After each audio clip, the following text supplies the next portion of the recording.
আসসালামু আলাইকুম। এটেন বাংলা সংবাদে সবাইকে স্বাগত জানাচ্ছি আমি অনামিকা হাসান পুনম। ঢাকায় ভারতীয় হাইকমিশন অভিমুখে বিএনপির ৩ অঙ্গ সংগঠন যুবদল, স্বেচ্ছাসেবক দল ও ছাত্রদল পদযাত্রা শেষে স্মারকলিপি দিয়েছে। সকালে নয়াপল্টনে দলের কেন্দ্রীয় কার্যালয়ের সামনে থেকে এই পদযাত্রা শুরু হয়। এর আগে সংক্ষিপ্ত সমাবেশে বিএনপির সিনিয়র যুগ্ম মহাসচিব রুহুল কবির রিজভী বলেন, বাংলার মাটিতে ভারতীয় আগ্রাসন কখনো মেনে নেবে না বিএনপি। মাছারুল হক মুহাজিরের রিপোর্ট। রাজধানীর নয়াপল্টনে বিএনপির কেন্দ্রীয় কার্যালয়ের সামনে সকাল থেকেই হাজির বিএনপির ৩ অঙ্গ সংগঠন, ছাত্রদল, যুবদল ও স্বেচ্ছাসেবক দলের নেতাকর্মীরা। সবার কণ্ঠে এক স্লোগান, দিল্লি না ঢাকা, ঢাকা ঢাকা। এ সময় অস্থায়ী মঞ্চে সংক্ষিপ্ত সমাবেশে বক্তব্য রাখেন ছাত্রদল, যুবদল, স্বেচ্ছাসেবক দলের নেতারা। উপস্থিত ছিলেন বিএনপির সিনিয়র যুগ্ম মহাসচিব রুহুল কবির রিজভীও। আমরাই হলাম প্রকৃত ধর্মনিরপেক্ষ। আমার ডান দিকে অপু, আমার বাম দিকে অপর্ণা, আমাদের আরেক দিকে নিপুণ রায়চৌধুরী, আমাদের আরেক দিকে রমেশ দত্ত। এদেরকে নিয়েই আমরা কাঁধে কাঁধ মিলিয়ে আমরা মিছিল করি, আমরা জনসভা করি, আমরা আড্ডা মারি।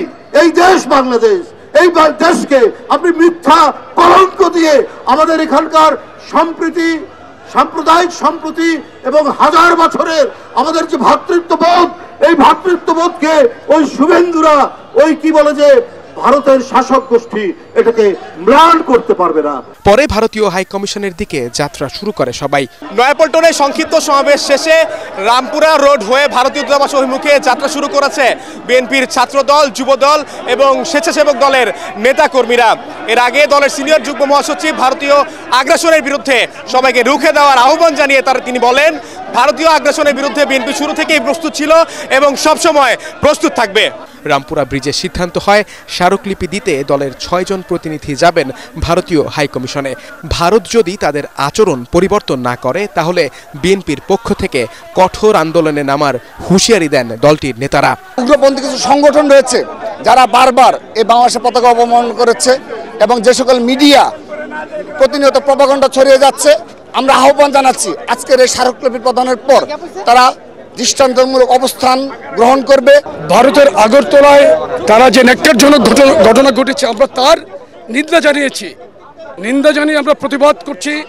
প্রতিবাদের ভাষা কঠোর থেকে কঠোরতর রাজনৈতিক পরিক্রমায় সেটা আমরা তো প্রতিবাদ জানাচ্ছি। এর আগে বিএনপির এই পদযাত্রায় সংগঠনগুলোর কয়েক হাজার নেতাকর্মী অংশ নেন।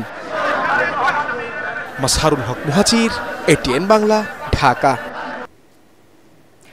ভারতের কেউ সীমান্তে অনুপ্রবেশের চেষ্টা করলে তা কঠোরভাবে দমন করবে বাংলাদেশ। এজন্য সতর্ক অবস্থানে রয়েছে বিজিবি।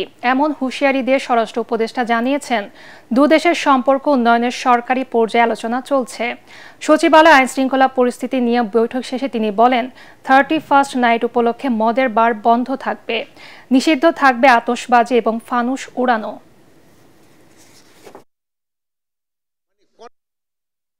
আমাদের ইয়াং জেনারেশনের ভিতরে একটু উচ্ছৃঙ্খলতা দেখা দেয়। এটার ক্ষেত্রে আপনারা যদি তাকেও একটু আগে থেকে বুঝান যে এইটা করাটা ঠিক না, এবং অনেক সময় তারা বিভিন্ন জায়গায় বিভিন্ন ধরনের পানি টানি খায়। পানি টানি তো বুঝছেন আপনি কোন পানি, ওইটা হইলে মানে কনফাইন, যেন এই রাস্তাঘাটে যেন কোনো ধরনের অসুবিধা না করে, এটা বিশৃঙ্খলা না করে। হ্যাঁ, আমরা ফানস উড়ানোর জন্য নিষেধ করেছি, যেন ফানস কেউ না উড়ায়। ওই সময় আমরা এই ভাইদেরও বলছি, তারাও সবাই রাজি হয়েছে, যেন আতশবাজি, ফানস এইগুলির জন্য আমরা নিষেধ করেছি। বাংলাদেশ ও ভারতের মধ্যকার চলমান অচল অবস্থা খুব দ্রুতই কেটে যাবে বলে আশাবাদী পররাষ্ট্র উপদেষ্টা তৌহিদ হোসেন। জাতীয় প্রেস ক্লাবে সার্ক জার্নালিস্ট ফোরাম আয়োজিত এক আলোচনা সভায় তিনি কথা বলেন। এ সময় উপদেষ্টা বলেন, বাংলাদেশে 5 আগস্টের অভ্যুত্থানকে মেনে নিয়েই ভারতকে সামনে এগোতে হবে। চলমান অস্থিরতায় দুদেশের ব্যবসা বাণিজ্যের ক্ষতি হচ্ছে জানিয়ে তৌহিদ হোসেন বলেন, ভারত বড় দেশ হিসেবে প্রভাব না পড়লেও কলকাতা সহ কিছু অঞ্চলের মানুষের ক্ষতি হচ্ছে। গত 2-3 মাস যাবত যে ব্যবসায় মন্দা যাচ্ছে দ্বিপাক্ষিক, সেটা কি শুধু বাংলাদেশকে এফেক্ট করছে? শুধু বাংলাদেশকে এফেক্ট করছে না, এত বড় অর্থনৈতিক দেশ ভারত, তাকেও কিন্তু এফেক্ট করছে। পরিমাণটা হয়তো প্রপোর্শনালি হয়তো অত বেশি না, কিন্তু এফেক্ট কিন্তু করছে। আপনি কলকাতার অর্থনীতি, পশ্চিমবঙ্গের অর্থনীতি যথেষ্ট ক্ষতিগ্রস্ত হচ্ছে এটার কারণে। এটা আমরা আশা করব যে এই অচলাবস্থা আমরা কাটিয়ে উঠতে পারবো। অচলাবস্থা কাটিয়ে ওঠার জন্য সবচেয়ে গুরুত্বপূর্ণ হচ্ছে আপনার পারস্পরিক যে যোগাযোগ স্থাপন, দেখা সাক্ষাৎ, এটা সবচেয়ে গুরুত্বপূর্ণ। পরবর্তী সংবাদ দেখার আমন্ত্রণ জানিয়ে এখনকার মতো শেষ করছি। ATN বাংলার সংবাদ ইউটিউবে দেখতে ব্রাউজ করুন youtube/ATN বাংলা নিউজ। ধন্যবাদ সবাইকে।